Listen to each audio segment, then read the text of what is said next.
Hi there. Welcome to The PrevenTable, the podcast giving you a seat at the table with conversations about the intersection of alcohol, drugs, and mental health in everyday lives. Take a seat and join us. Hey there. Welcome again to In the Weeds. These are the mini episodes where we dig in and answer a bunch of questions that we get from you now that cannabis has become legal for adult use and medical in Missouri. We have tons of questions and misinformation, and the whole thing's just really complicated. So we're just like, okay, let's just answer your questions. Let's really get in there. And today we're actually like digging in, but we're also like kind of giving a peek behind the curtain, because we have had, actually, I'm not just making this up, we have had questions from people that have said, well, how did you create this campaign? Or why did you use purple? Like things like that. Like people actually like who give a shit about these things, like actually ask these.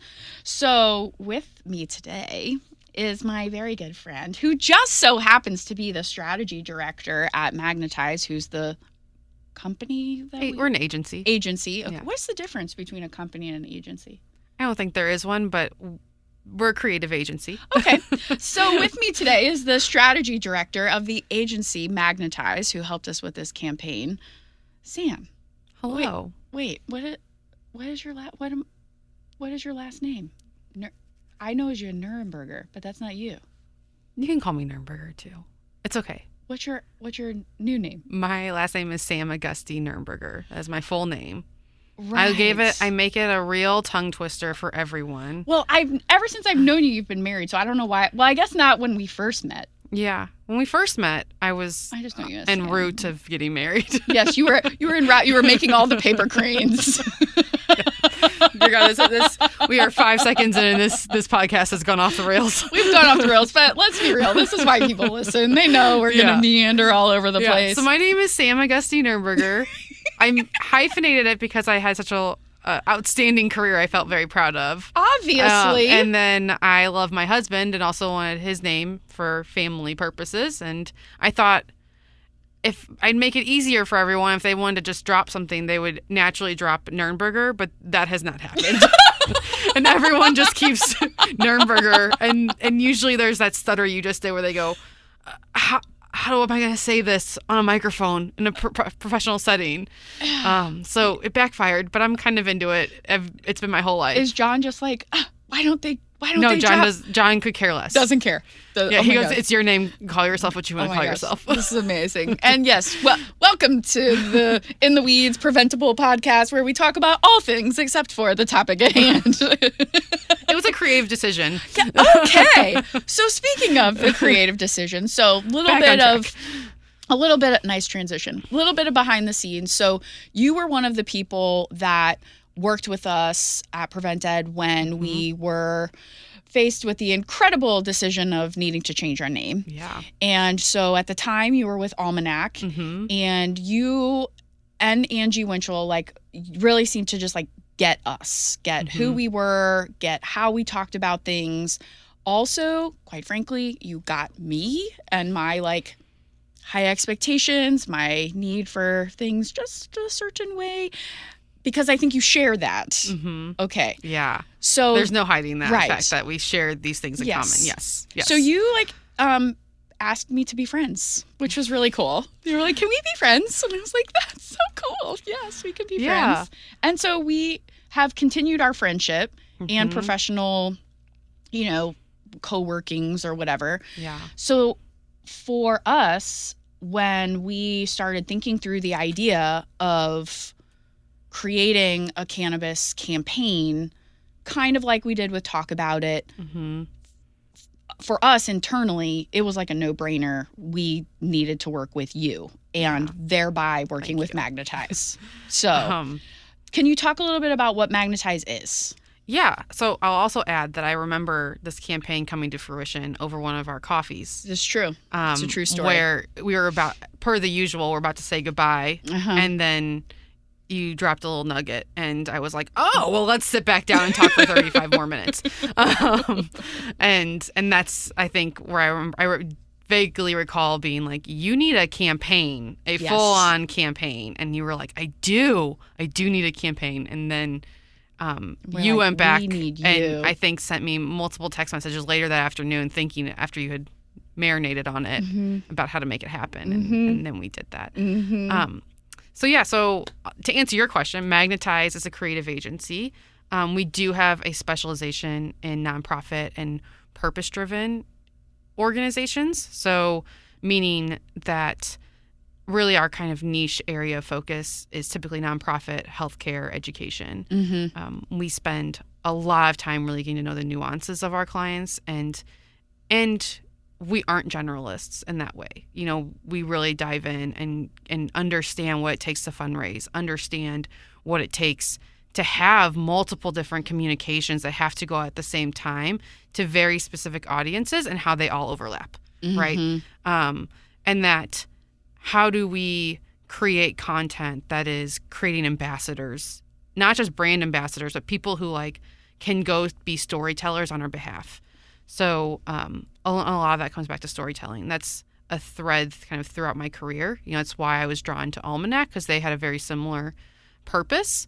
And that's now why I'm drawn to Magnetize, and why I work at Magnetize is because we have this kind of focus. So we work with lots of different organizations, and people can come to us for a number of different reasons. A lot of times I'm on the front line of the account. So when you first come to us, you often get me, and you get me asking why. So why do you want to do that? Why are we talking about this?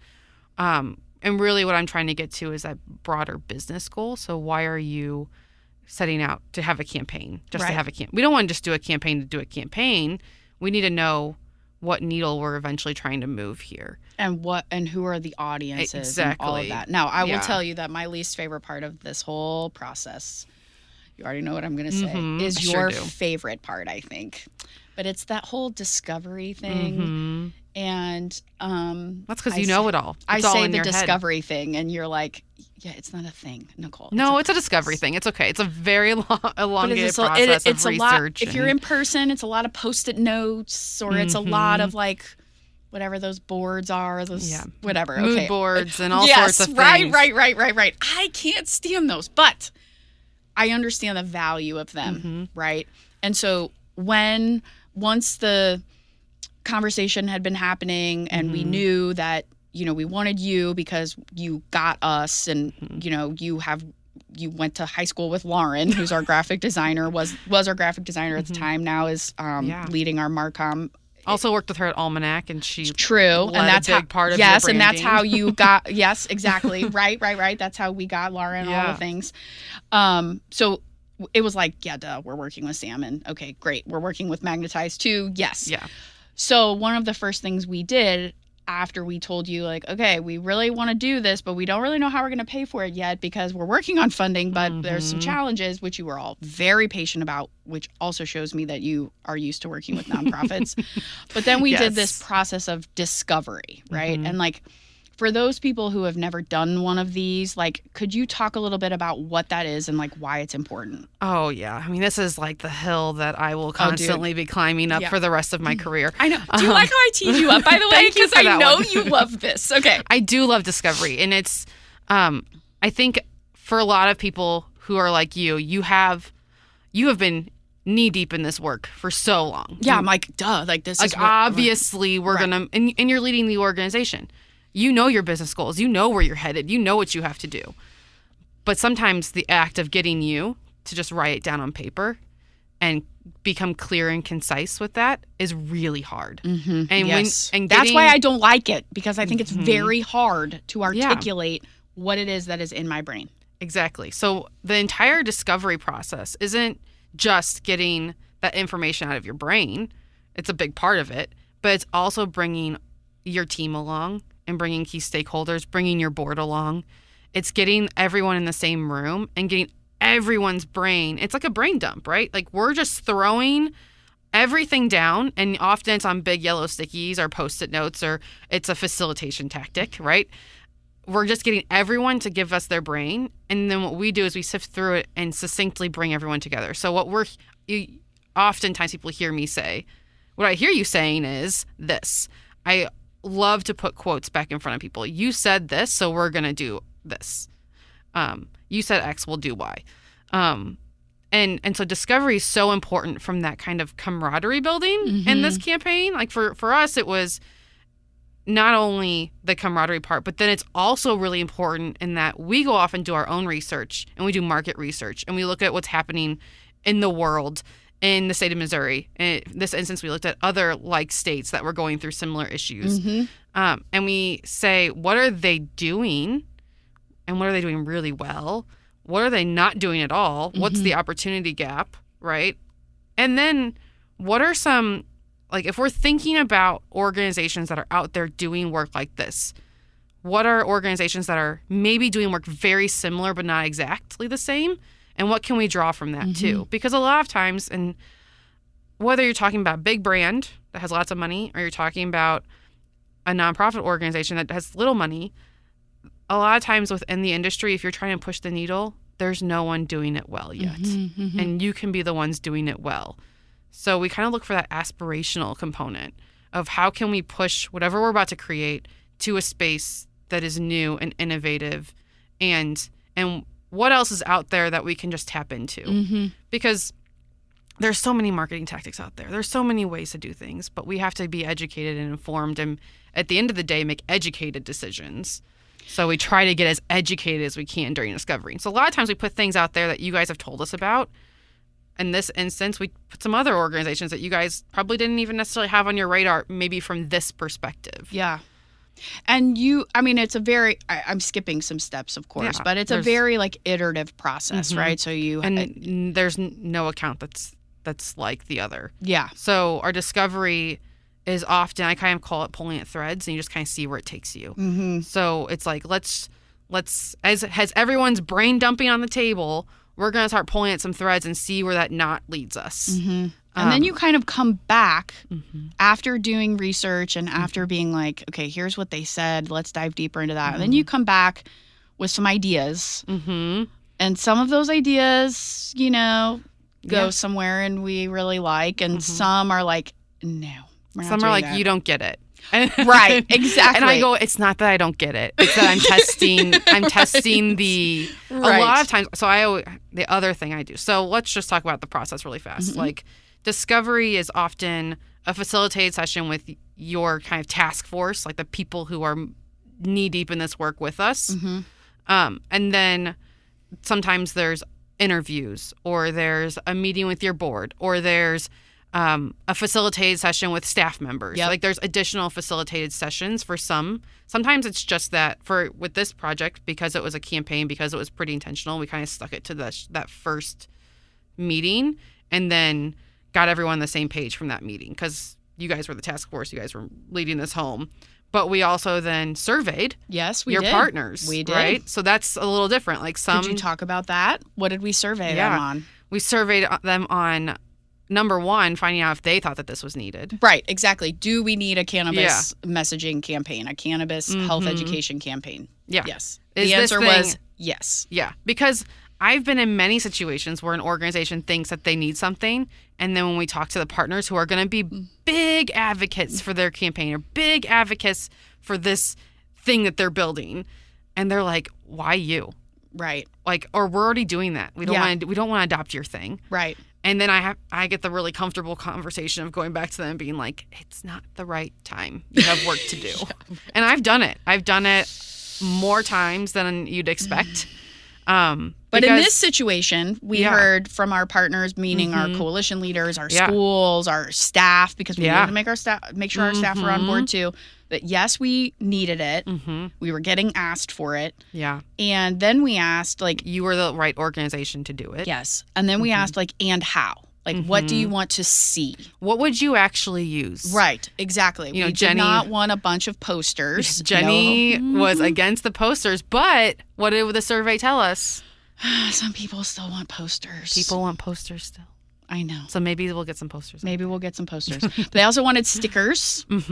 And they wanted, like, templates that they could share out, right? Yeah, and we actually, like, put a range of items on there that were, like, difference in budget too. Yeah. So what for we sure. could do is like, go back do you and want water say, bottles and book bags, or do you want like an because email template? Then we could come back to, and really what they kept saying was talking points. That's we right. want a fact sheet. We want something we can say. And I was like, well, we can do that. That is easy. That's a great download piece. Which we had already been thinking about downloadable talking kits like we have for Talk About It, but this really like sealed the deal. It sealed the deal, and it also said we need something special for this audience. Because again, we're taking that audience-led approach. So we did, our discovery for you all looked like a really long facilitated session with you guys with lots of back and forth and really digging in the weeds, yes, if you will. Indeed. And then some surveys, a couple different surveys for different audiences, and then and lots of research. Yeah. And our team spent a lot of time looking at states where cannabis had been legalized, looking at states where cannabis was about to be legalized, looking at political campaigns. There's more than what we even show you at the end of the day. I'm sure. Because yeah. At the end of the day, we have to kind of succinctly get through a presentation in 60 minutes. Right. Then after we kind of combine all of these things, we come back with you guys with a presentation that dives into overall goals, like a little bit of what we heard. Again, that kind of, if you want to do X, we should do Y, that kind of conversation, who your audiences are. And we like to build personas. So like really understanding that audience. So for this one, it was parents and their children. Yep. Leaning more heavily towards the teenager group. Yes. Right. Yep. Young adults. Yep. And then it was partners. Right. And those were our core components. Now, we also knew that there were lots of other people that were secondary audiences. A teacher that's out there looking for support. It's a school Absolutely. counselor. Maybe isn't a direct partner of yours. Right. But we want to make sure they're finding the resource. But that's a secondary audience. We're really focused on who we know right now that we can easily get this to catapult it. And then getting everyone else to come along. So it was identifying that. Then we're diving into tactics. And so that's where the back half of that survey really helped to help inform not just getting in the mindset of your partners and what they would use, but also getting the mindset of the young adults that they're working with. Right. So, and we're talking about Missouri, and Missouri's got a lot of different types of places, right? We've got rural, we've got semi-rural, we've got Kansas City and St. Louis on kind of flanking the state. You've got a lot of different things happening within them. So we were kind of talking about, I'm sorry, I'm going to use the wrong term, but we talked about those 8 hubs, and I don't know what you guys all call them. I just always call them the 8 hubs, the 8 Prevent+Ed hubs. Yes. Yes. Of your partner coalitions, yes. right? So how can we tap on those to kind of be across the state for us? That's right. So prevention resource centers. Thank you. Yes. Hubs. Yes. Because eventually, so right now, the In the Weeds campaign is primarily centered in our service region, which is the Eastern region. That's where we have the funding. Yeah. Through the Department of Behavioral Health and Division of Mental Health. And the goal, like with Talk About It, is for us to go statewide. And so we wanted something, as we talked, that has legs, that can be replicated in lots of different places, whether you're rural or urban or, whatever, that had almost like a choose your own adventure, of how you could use the campaign, like a campaign toolkit, essentially. Right. And then kind of during this, we were really having the discussion around what were we going to call it and what was it going to look like. Yeah. And I'm wondering if you could talk a little bit about the marijuana leaf. Sure can. Okay. So after discovery, we dive into messaging and we dive in. So that's what the campaign sounds like. Yeah. And then we dive in to what it looks like. What's the tenor, all of that. Great Are things. we super scientific and factual? Yes. Are we more this one's approachable, right? Exactly. And friendly, and not non-judgmental. Like that is the tone of this campaign. Yes, which is the tone of Prevent+Ed, really. So carrying that through. Yeah, and so when we took all that discovery work and we kick off the creative elements, and I was talking to my coworker Adam actually this morning, kind of re-interviewing him to remind myself where all we went, because he and I work really closely at this point. So and our whole design team kind of tapped in on this one because you guys have a strong brand. You have a brand that has legs. So how are we creating a campaign that is an ode to your brand, but also has its own legs, that also can then go off and kind of morph into what it needs to morph into? Right.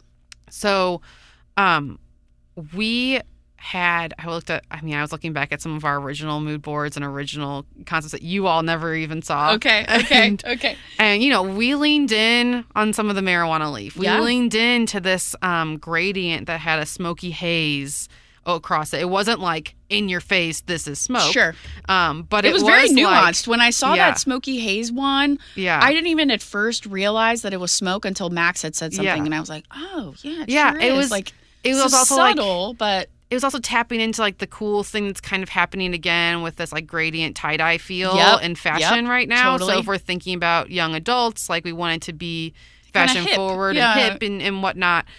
But we also need to balance that with timelessness, right? So that might not be a cool thing 6 months from now. And then suddenly we're out of touch. We don't want that. Right. And we were like, okay, well, a lot of the ways that people are using cannabis isn't smoking it. So are we missing a whole component of people who use edibles? Which and are that people was like really in real time, like we were having this conversation, right? Yeah. Like that was like as we were sharing concepts with you, we were like having, and that's what I love about you being a believer in the process now, which I am. You've made me a believer, Sam. Yeah, I remember the day you told me you're a believer, which was fun. It's true. Because you didn't like the process. No. No. I would say that what's really fun during those conversations with a client like you is that we're constantly then getting that really positive feedback of like, let's be intentional. We want this to be right. Yeah. It might not be right now, but we're going to get it right together because we're all going to come and start thinking about these things.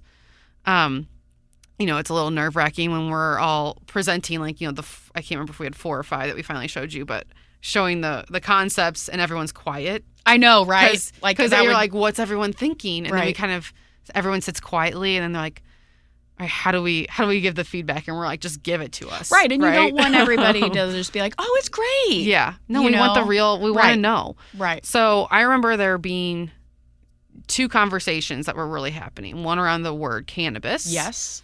And one around the use of a pot leaf. Yes. And we really pulled back that pot leaf because we really wanted to, and we almost we've like entirely removed it for the final one, but when the first concept still had it as like an ode and like a little background piece. Yep. And we didn't need it though. That's the thing. As the work of the campaign is going to do all that talking. Yeah. We didn't need to show a cannabis leaf for everyone to understand that we're talking about cannabis. And I think there was that, and then there was also the very clear recognition, which is a very delicate balance of not wanting our material to be used ironically. Yes. Like and there's no shade against this program, but like Dare shirts. Yeah. When people wear them ironically while they're at a bar or while they're, smoking weed or whatever. Right. Like, we didn't want a kid to have an In the Weeds sticker on their water bottle because they thought it was cool because it had a weed leaf on it. Yes, exactly. Right. And we had played with like stats around like using like parts of the leaf and like and at the end of the day, what we kind of landed on, and one of our inspirations for our end concept was this myth busting component of it, right? And that was, and that kind of came from discovery. That came from we looked at a bunch of these different organizations that are doing these kind of statewide campaign components, and one of them was the Every Town for Gun Safety, and they're they have like lots of different arms of that organization that are doing lots of different advocacy. And that one in particular was very data focused. And so they had this like, okay, here's your myth. Here's how we're going to bust it. And they actually used 2 different colors in some different ways. And so we kind of looked at that as we were being inspired for creating this. And we realized these big blocks of color can be used really intentionally to kind of do that myth busting for us, to let the user kind of subconsciously know this is like, we don't need everything to be green on a marijuana campaign. Correct. Yes. So maybe that's just like the part that we underline is in green. Yes. We're making that call out. So as we're kind of playing with these colors, we were starting to say, like, we don't need to lean into the green of their brand. We can use it really intentionally, though. So it's not just marijuana in your face, right? It's not a cannabis leaf in your face all the time. Right. At the same time, we also knew, we kind of came in, because during that discovery, one of the parts of our discovery research is looking at SEM and SEO and keywords and what are people actually searching. That's right. And no one's searching cannabis. Correct. Right? That is correct. And so we had to figure out a balance of, that is the word that PrevenTed uses, because that is the scientific definition of what the thing is. And we want to honor that, but also we need it to be a little bit catchy. Yeah, we kind of need to meet people where they're at. Yeah. And we need it to be approachable for caregivers and parents, but also not so lame. We need to be sophisticated. Yeah, we need to be sophisticated, but not so lame that if a teenager sees it, they're not like, oh, God, this is another, like, is my brain on drugs thing. Yeah. You're right. Exactly. Yeah. As someone who wears glasses, I can do this because I do it all the time, but we want it to be cool, so we want it to be like this and not this. Right. Right. That's right. So we want it to be the arm raise, not the bridge raise on your glasses. Right. And so I thought, for all of you listening at home, sorry, that was a very visual. I mean, I think, because we say jokingly a lot, and this is again part of where discovery comes from, or where what was found in discovery. I mean, we joke all the time that we're in the weeds, right? And in the weeds has become very popular. If you are a food person and you watch the show in The Bear or whatever, and you know what it's like if you're working and you are just like in the weeds. If you're in the restaurant industry, you know what that term means. But also, like, the cannabis issue is so complex, complicated, nuanced, that to use the phrase "in the weeds," it was pretty genius. It's a little pun. I don't know. It was a little punny, and but it's not a dad joke pun. No, exactly. Like right, like it's like, oh, I get it. And when we're talking to adults and to teenagers, they're kind of like, oh. I see what you did there. Exactly. Yeah. Not like an eye roll, but like a, okay. Yeah. I think that... and that I could take no credit for that. I can credit that to our design and creative and copywriting team. It's great. I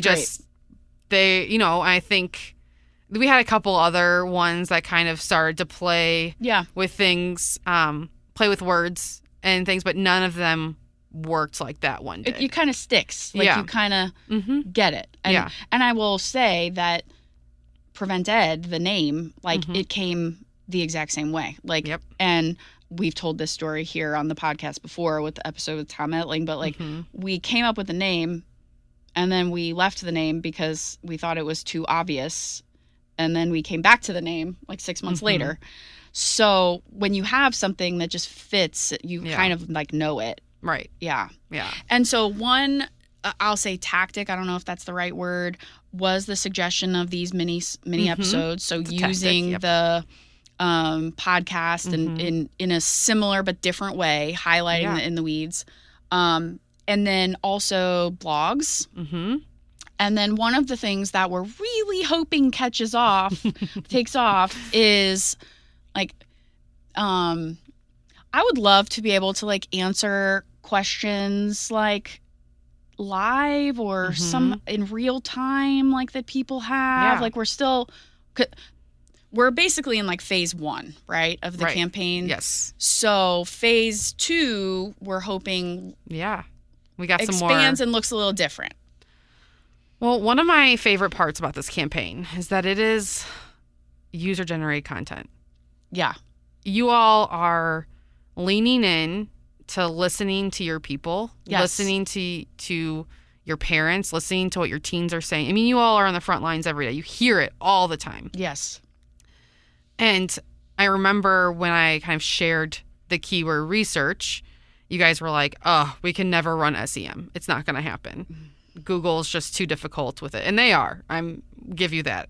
We're still trying to make it work. But one of the things that it unearthed was all the questions that you're hearing from your people is what Google's hearing too. So we were able to do lots of research and find those questions that we're now answering with those blogs. That's true. Right? And like the first one we put out, which was we get all the time, which is, what is the link, or is there a link between cannabis use and mental health? What kind of like which comes first? Anxiety, are you using it to cope, or is the use giving it to you? Like, how does all that work? And we get that question all the time, including from middle schoolers. Like we get it all the time. Well, I'm sure that they have parents that are using it and they say very casually, right? Or this is helping me with my anxiety. And then, middle schoolers hear, they're all sponges. Exactly. So as we're thinking about the evolution of this campaign, is that we're always thinking about those questions and how are we at the core, because at the core of the strategy is myth busting. Yes. At the core of it is answering questions. At the core of it is making sure that we're being a resource. In an approachable way, we are helping you get the information you need so that you can have those conversations. Clear, concise, cut through all the stuff, all the malarkey that's out there. We're going to get into the weeds with it. If you want to learn, we're creating an onion of information. If you want to get deep into it, you can dig into the weeds with us. If you want to just know that, yes or no, if this is going to help us, we're kind of trying to structure things so it's skimmable. I mean, the world is not reading content. The world is skimming content. Right. So everything we're aiming to create with you all is super snackable. It's like a Sam phrase there. But I like how that, can I just snack on it? I want to make sure I'm getting it. But sometimes you get that really good salty Cheez-It and you go back into the bag and you look for another perfect salty Cheez-It, so you keep going back for more. Yeah, and next thing you know, you've eaten the whole damn box. And so if you want to, if you eat that whole dang box of Prevent+Ed, that's great. Yes. That's the idea, is we want to give you the box, but you just choose however much you need to get from it. Yes. So we're trying to make, and that was the kind of aim here, was have an In the Weeds podcast. You have an audience here. I mean, the fact that people are actually asking you questions. I know, it's pretty great. I mean, I remember you were like, how do you know someone's going to ask? And I was like, well, then if they don't, you just won't do anything. Or you'll go to your bank of questions that we know the world is asking. Yes. I don't think you've even had to go into that bank yet. No. No.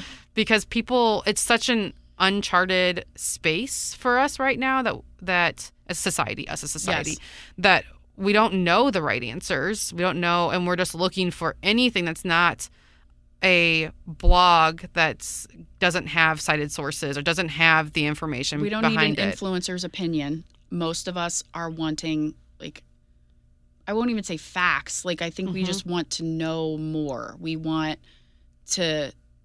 We are in uncharted territory. Yeah. Some people do really want to be educated consumers. People are in real time seeing and experiencing things and are like, oh, is this because of this? Or I didn't know that this was going to affect me this way. Or, I mean, there are so many things that are happening in real time that I think this campaign is flexible enough and will allow us to be nimble to ask those questions.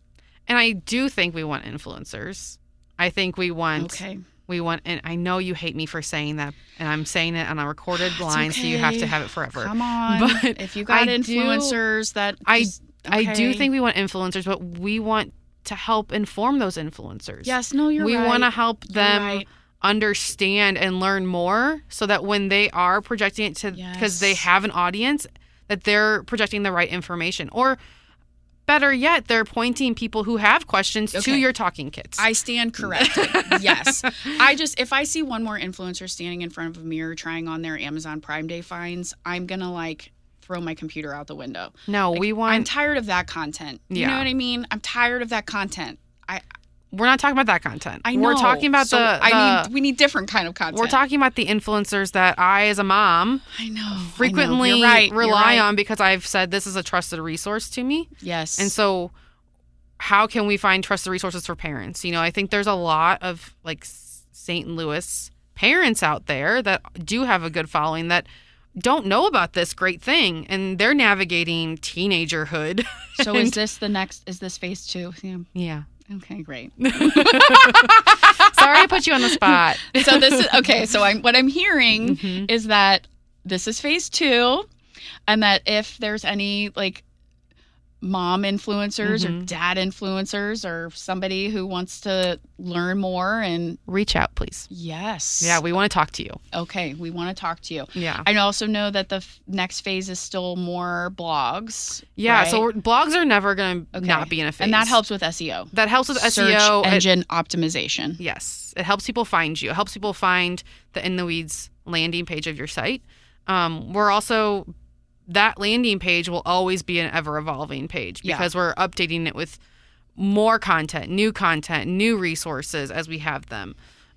It's not meant to be like a set it and forget it space. So that's a place for anyone who's kind of been listening to this, just check back in there regularly. Or if you continue to have evolving questions, like we have a forum on there. We want you to use it. We'll answer the questions either in a blog or here or on social media. You know, we're looking for different ways to actually put out content that's just not just content for content's sake. It's content that's actually useful and helpful. I think I'm going to end it there because that's like go ahead. It's a great call to action, but do you want me to answer the purple question? Because I have a really good answer. Yeah, answer for the that. purple question. Why purple? Why purple? So it's an ode to your brand concept of PrevenTed's brand concept. So back in the day of Almanac, okay, I was working on it with our design team there. Yes. And so in my portfolio, I had all of our concepts work. And I shared that with our design team. Since it was in my portfolio, I said, here's where the evolution of the brand. And that purple was in a very early iteration of your current logo. Was it purple instead of the pink? It was like more purple. It was like all the colors like were tweaked slightly into your final brand. So it was an ode back to the evolution of PrevenTed. Well, purple is my favorite color. Well, so that would have been the right answer, Sam, is that I knew purple is your favorite color, Nicole. Yeah, that was it too. But also, I did not realize that. Yeah, one of our designers kind of found it, and the thing that we wanted to do is we wanted to create something that fit nicely in with your existing brand. Right. But also was different and could stand on its own and be its own thing if it ever were to just be separated from you all, kind of like talk about it. So talk about it's distinctly orange. We wanted this to be distinctly purple, but all of what that brand does then is lean in on PrevenTed's primary colors as secondary color options.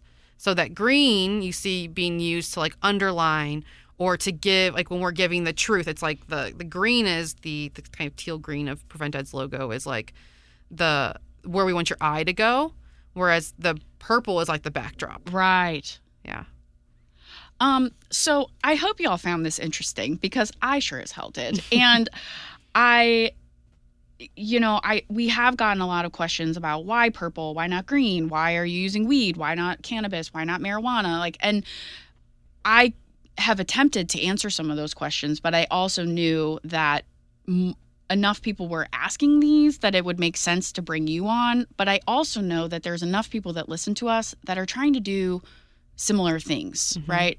For their own organizations or for their coalitions or for, whatever, fill in the blank. Yeah. And so I think it's important to highlight really smart people, regardless of us being friends, but just really smart people that know how to listen and take what's in your brain and to take what it is that you are wanting to do and the mission and purpose that you have and like getting out of your brain into the like general lexicon.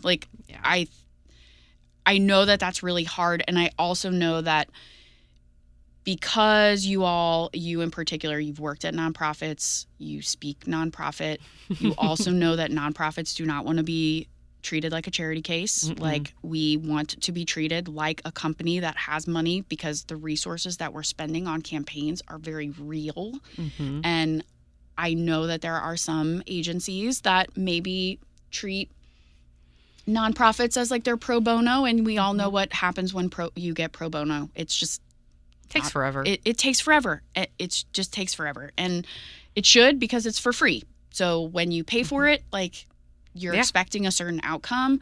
So I mean, I don't think that we could recommend Magnetize more. I know this isn't a Magnetize commercial, but you can turn it into one. I'm right, just kidding. Exactly. But I mean, I know that there are people looking for agencies that get them and that will be able to execute their vision.